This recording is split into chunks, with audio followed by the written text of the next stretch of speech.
One of the safest ways to work underneath a car is to use a set of car ramps. So the question is that $60 set of car ramps just as good as a set that cost $160? Well, let's find out. In the first test, we'll see which ramps stay in place and which ones slip. Then we'll accomplish some pretty important safety testing. Not all the ramps will survive the max load testing. Finally, we'll measure the failure load for each ramp. At a price of $58, the least expensive brand of car ramps that we'll be testing is made by MaxxHaul. They claim it can lift up to 3,250 pounds per ramp or 6,500 pounds per pair. Features rubber stops on the base to prevent the ramp from moving or slipping. The lift height is supposed to be 6 inches. Rigid surface adds further traction when driving on the ramps. We're going to test that. From the lowest point to the top of the tire stop, about 2 inches. And the highest point at the front of the car ramp is 7 inches, and there's 22 inches of ramp length. That works out to 17.65 degrees. The MaxxHaul ramps are made in China, and each ramp weighs 9.4 pounds. In the first test, let's see if the ramps will stay in place while attempting to drive up the ramp in an SUV in rear-wheel drive only. And this concrete floor is very smooth and can be just about as slick as a floor with an epoxy or paint coating. And the rubber stops did not prevent the ramps from slipping, so I'll go ahead and clean the floor as well as the rubber stops to see if that helps. And cleaning the floor and the rubber stops did help, but both ramps did slide and are uneven. Let's try some t-shirts that are saturated in water to see if that helps the ramps stay in place. And the MaxxHaul ramps finally stayed in place with the use of damp t-shirts under the ramps. We'll be testing 2 different sets of ramps made by the Pittsburgh brand. The first set of ramps are made of plastic and they're sold at Harbor Freight for a price of $60. Just like the MaxxHaul, they're rated for 6,500 pounds per pair. It has extruded traction grooves. It has a max lift height of 6 inches and a 17-degree ramp. Integrated rubber stops prevent ramp slip, made in China. And the Pittsburgh ramps have a little steeper incline at 18.23 degrees. And the tire stop is about 2.5 inches in height. And it's 9.7 pounds for the Pittsburgh. Before cleaning the floor and the ramps, the Pittsburgh ramps did not stay in place. After cleaning the floor and the rubber stops, the ramps performed better, but they still slid. Placing a damp cloth under both ramps made a huge difference. The ramps did slide a little once the vehicle did make it to the top of the ramp. At a price of $66 is this Flow Tool RhinoRamp brand. Claims to have a 17-degree incline which provides easy use for low-clearance vehicles. If you're short on storage space, the RhinoRamps can be stacked. Core track non-skid base helps reduce slippage. And the RhinoRamp is made in USA. And it's 8.17 pounds for the Rhino ramps. Before cleaning the floor, the Rhino ramp slid as the vehicle attempted to drive up the ramp. After cleaning the floor, the ramps continue to slide just about as badly as before. Unfortunately, placing a damp cloth under the ramps wasn't enough to keep the ramps in position. Let's go ahead and try this again just to be sure. And the second attempt went the same as the first attempt with the ramp sliding. The Rhino ramp only has 1 rubber stop and is located at the front of the ramp. Adding several more rubber stops like several of the other brands would make a huge difference. At a price of $68 is this Black Widow brand. Crawling under a car with a set of ramps called Black Widow seems like a sketchy idea. On the other hand, it does claim to have a 10,000 pound weight capacity per pair. They claim 6.25 inches of lift. And the Black Widow is made in China. And the Black Widow ramps weigh 9.28 pounds each. And both Black Widows are on the move on the bare concrete floor. That doesn't sound very good. And the Black Widow ramp stayed in place on top of the damp fabric, and having 6 rubber stops really helps. At a price of $70 is this set of steel ramps which is made by Pittsburgh and sold at Harbor Freight. The weight capacity is 2,000 pounds per ramp. It has raised safety ribs on both sides. They claim it offers 8 inches of lift, the most yet. And the Pittsburgh ramps are made in China. And the Pittsburgh steel ramps are the heaviest yet at 15.15 pounds. And the steel ramps are on the move on the smooth concrete floor. Unfortunately, the damp cloth did very little to help the performance of the Pittsburgh steel ramps, and they're on the move. At a price of $74 is this BiSupply brand. They claim it offers 6.3 inches of lift, generous 4,000 pound weight capacity per tire ramp, extra wide width at 11.5 inches. They claim they're constructed of thick, durable plastic. And the BiSupply is made in China. And the BiSupply weighs 9.28 pounds. And the BiSupply ramps are slipping just as badly as the Pittsburgh steel ramps. And the BiSupply ramps began moving just a little on top of the damp cloth, but they finally gained enough grip for the vehicle to make it to the top of the ramps without a problem. At a price of $80 is this Eastwood brand. The load rating per ramp is 1.5 tons. The Eastwood ramps are made in China, and the Eastwood ramps weigh 9.57. And the Eastwood ramps are sliding northeast on the concrete floor.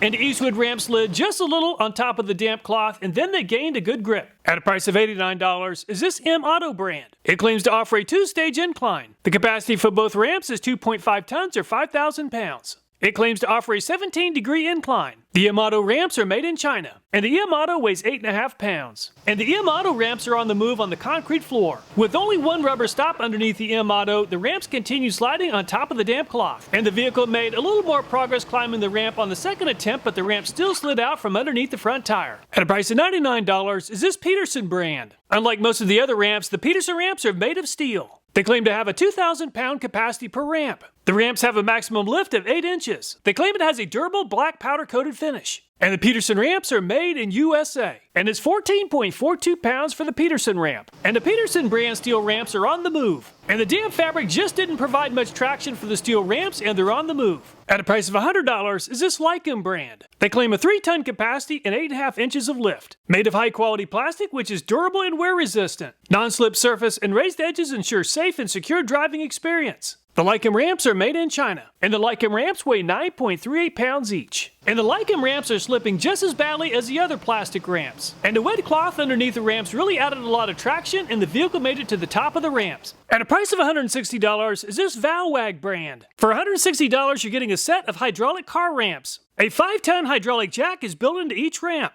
They claim 10,000 pounds low-profile car lift service. The minimum height is 7.7 inches and maximum lift height 13. The Vowagh brand is made in China, and the Vowagh ramps are by far the heaviest yet at just over 37 pounds each. And the Vowagh ramps are sliding just as badly as the other steel ramps. And the damp fabric did add a little bit of traction, but not enough to get the job done. Assessing performance is somewhat subjective, but 7 of the 11 brands received the best possible rating of 1. At the maximum height setting, the Vowagh ramps do offer the most clearance at 14.25 inches, but it seems unsafe at that height setting. The steel Pittsburgh and Peterson ramps offer 8 inches of clearance. If your vehicle has a low clearance, some of these ramps probably won't work with your vehicle. On the other hand, if your vehicle has at least 7 inches of clearance, most of these ramps should work just fine. When it comes to driving up ramps on a slippery surface, having 4-wheel drive makes a huge difference. In 4-wheel drive, the vehicle was able to drive up all the ramps without a problem. There's a difference between 4-wheel drive and 2-wheel drive when it comes to driving up a set of ramps on a smooth surface. So let's use an old Buick LeSabre, which doesn't offer too much clearance. About 1.75 inches of clearance with the MaxxHaul ramps. And the MaxxHaul performed well in this test with just a small amount of movement once the vehicle was directly on top of the ramps. Unfortunately, the rubber stops are already falling off with the MaxxHaul ramps. And there's 2 inches of clearance with the Pittsburgh ramps.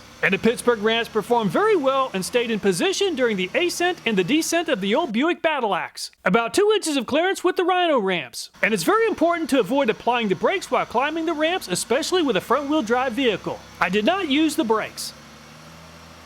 And the Rhino ramp shot out from underneath the front wheels. And both of these ramps are now stuck underneath the car, and the ramps did cause minor damage to the car. And this old Buick is called the Battle Axe for a reason, and it did inflict some damage to the Rhino ramp. In my opinion, only having one rubber stop in the front of the Rhino ramps caused this problem. Fortunately, the Buick did not get bit by the Black Widow. The old Battle Axe made it up and down the ramps without a problem. Unfortunately, the Pittsburgh steel ramps are too tall for the Buick. So let's move on to the BiSupply ramps. 2 inches of clearance is plenty, and the BiSupply ramps perform great. With inches of clearance and 6 rubber stops underneath the Eastwood ramps, the Buick rolled up and down the ramps without any problems. And the Chinese-made M ramps look about the same as the USA-made Rhino ramps and have about 1.75 inches of clearance. With only 1 rubber stop underneath the front of the ramp, it was a little bit sketchy driving up the ramps. And things did not go well driving down the ramps, and the ramps shot out from underneath the vehicle. Definitely needs more than 1 rubber stop. Let's get the Peterson ramp since there isn't enough clearance. 2 inches of clearance is plenty for the Liyumm ramps. And the Liyumm brand performed very well with the car making it up and down the ramps without any problems. And the Vowagh ramps offer barely enough clearance. And there was a small amount of contact with the ramp on the way up and a very small amount of ramp movement once the car made it to the top of the ramp. And the ramp just about became a projectile on the way down the ramp, but I applied the brake just in time.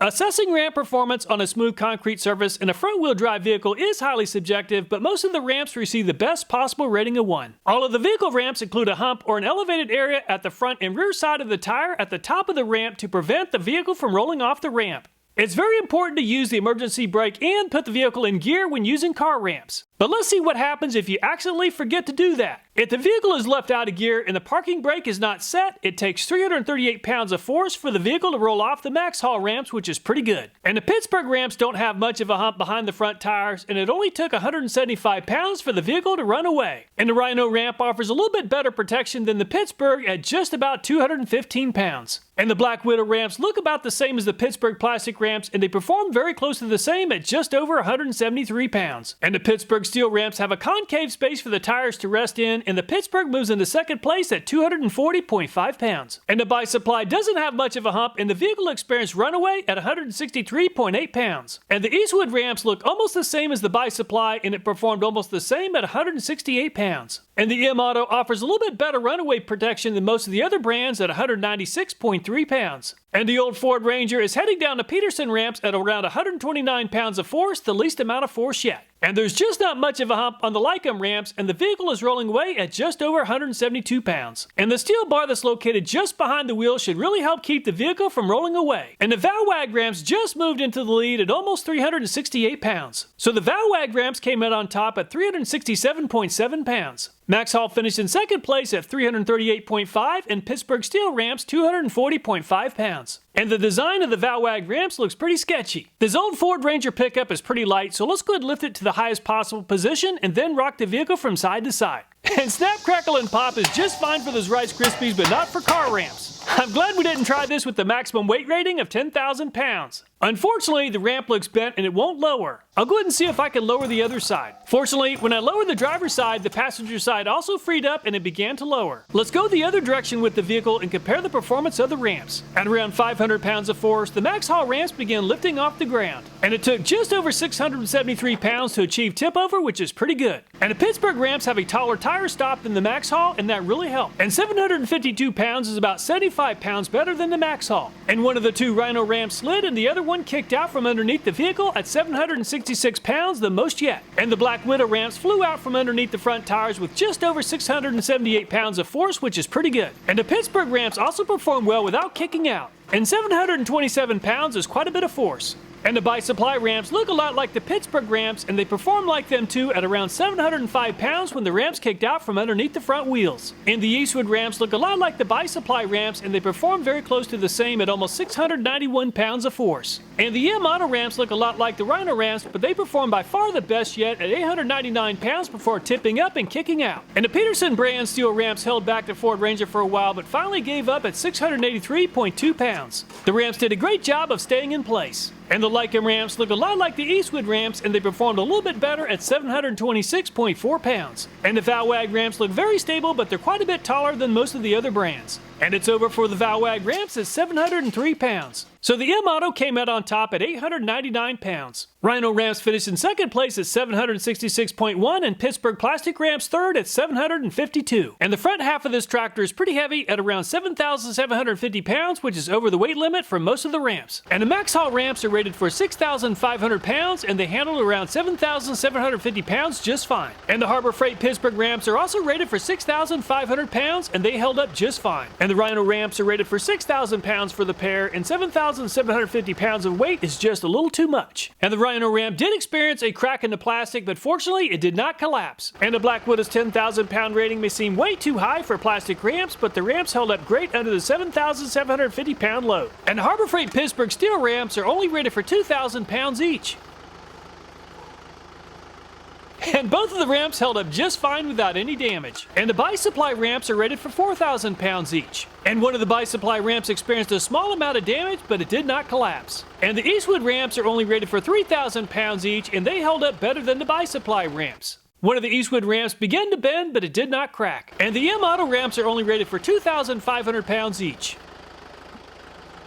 However, the M-Auto ramps held up better than some of the other ramps with higher weight ratings. And the Peterson ramps are only rated for 2,000 pounds each, just like the Pittsburgh steel ramps. Unfortunately, the Peterson ramps petered out and they collapsed under the 7,750 pound load of the tractor. And the Peterson ramps weigh a little bit less than the Pittsburgh ramps, and a little more steel would have really helped. And the Liyumm ramps are rated for 5,000 pounds each, and they held up really well without any visible weak areas on the ramp. Large tractor tires are really expensive, and I hope this ramp doesn't fail and puncture the tractor tire. Fortunately, the Vowagh ramp held up just fine. In the next test, let's use a hydraulic press to compare the failure load for each ramp. And the MaxxHaul ramp is only rated for 3,200 250 pounds, and it performed about 6 times better than its rating at over 19,000 pounds. I had to stop the test to avoid flying metal objects. And the Pittsburgh plastic ramps are also rated for 3,250 pounds, and they did even better than the MaxxHaul ramps at almost 25,000 pounds. Very impressive. And the Rhino ramps are rated for 3,000 pounds per ramp, and they performed a lot better than the rating at almost 15,000 pounds. And there's quite a bit of damage to the Rhino ramp. And the Black Widow takes a lot of force to smash at almost 24,000 pounds, which is almost 5 times its rated capacity. And the ramp experienced some damage, but it still looks like it can handle the weight of a car. And the Harbor Freight steel ramps are rated for 2,000 pounds, and they performed a lot better than expected at around 7,000 pounds when they began bending. And they reached a peak force of 9,000 pounds when they finally collapsed. And I don't think that this one is going to buff out. And the BiSupply is the strongest ramp yet, achieving a peak force of almost 25,500 pounds before beginning to collapse. And the ramp looks remarkably well for having just experienced over 25,000 pounds of weight. And the Eastwood is only rated for 3,000 pounds, and it finally collapsed at almost 22,000 pounds. I kept the test going for a lot longer compared to the other brands, and it did cause a lot more damage. And the M Auto is rated for 2,500 pounds, and it too performed a lot better than its rating at over 14,000 pounds. And there's quite a bit of damage to the M Auto ramps. With a rated capacity of just 3,300 pounds, the Liyumm ramp also performed very well at over 20,000 pounds more than its rating. I kept the test going longer compared to most of the other brands, and there's quite a bit of damage to the ramp. And the Vowagh began bending at around 7,000 pounds when the hydraulic ram began bearing the brunt of the load. A hydraulic ram can handle a lot more force than 23,000 pounds, but I ended the test early for safety reasons. And there's quite a bit of structural damage to the Vowagh ramp. All of the ramps exceeded their load rating, but the BiSupply came out on top at well over 25,000 pounds. And the Pittsburgh plastic ramp finished in second place at just under 25,000 pounds. So which set of car ramps is the best? The left side of the chart includes some basic information about each brand of ramps. The right side includes performance for each set of ramps in the review. And the Harbor Freight Pittsburgh plastic ramps came out on top with the best average score or rating of 2.6. And the BiSupply and Liyumm also performed very well, and I would definitely consider either of those ramps if the price was around $60. The same price as the Harbor Freight Pittsburgh plastic ramps. Have you ever had a scary car ramp experience? If so, I hope you leave a comment and explain exactly what happened. I really enjoy reading your comments, and I'd like to hear about your experience. Also, I never accept sponsorships. I buy all the products tested just to make sure that the reviews are fair and unbiased. Finally, all the video ideas on this channel are viewer suggested, so if you have a video idea, I hope you'll take time to leave a comment. Thanks so much for watching. Please take care and look forward to next time.